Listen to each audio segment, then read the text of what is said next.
She was a ghost with a genetic signature, a whisper of evidence left at crime scenes across Europe. It began on a rain-slicked evening in Heilbronn, Germany.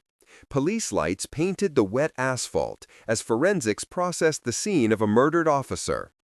Back in the lab, a familiar sequence of deoxyribonucleic acid emerged, a female profile. But the DNA belonged to no one at the scene. Soon, that same genetic profile began appearing everywhere. At a home invasion in France, on a discarded syringe in Austria. It linked dozens of crimes, thefts, burglaries, and multiple murders that had nothing else in common. Investigators were chasing a phantom, a criminal who moved like smoke, leaving behind only her DNA calling card.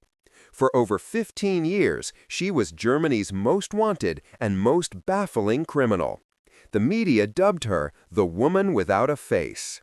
We place immense faith in DNA. It's the gold standard of evidence, a microscopic witness that cannot lie. But what happens when that witness tells an impossible story? Investigators were stumped. How could one person be in so many places committing such different crimes without ever being seen? The evidence was irrefutable, yet the narrative was unbelievable. The truth, when it finally came, would be far stranger than any theory of a superhuman killer.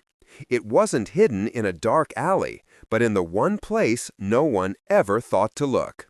What if the killer wasn't a person at all? In 2009, investigators finally traced the source. It wasn't a criminal, but a contamination.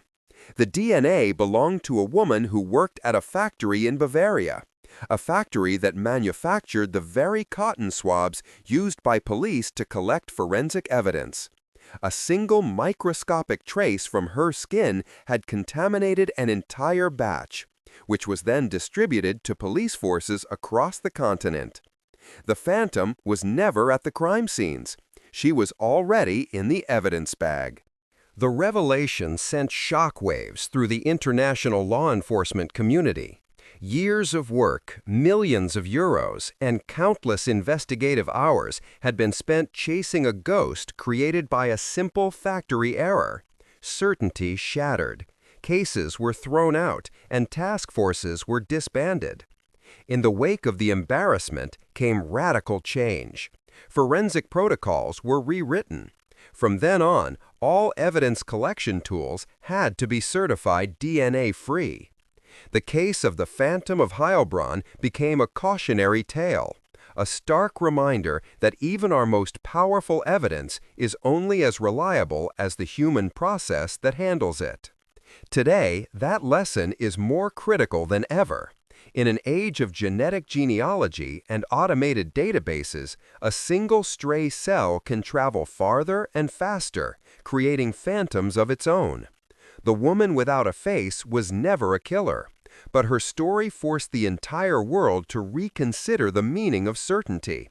It proved that in the pursuit of truth, the most important question isn't always who did it, but can we trust what we see?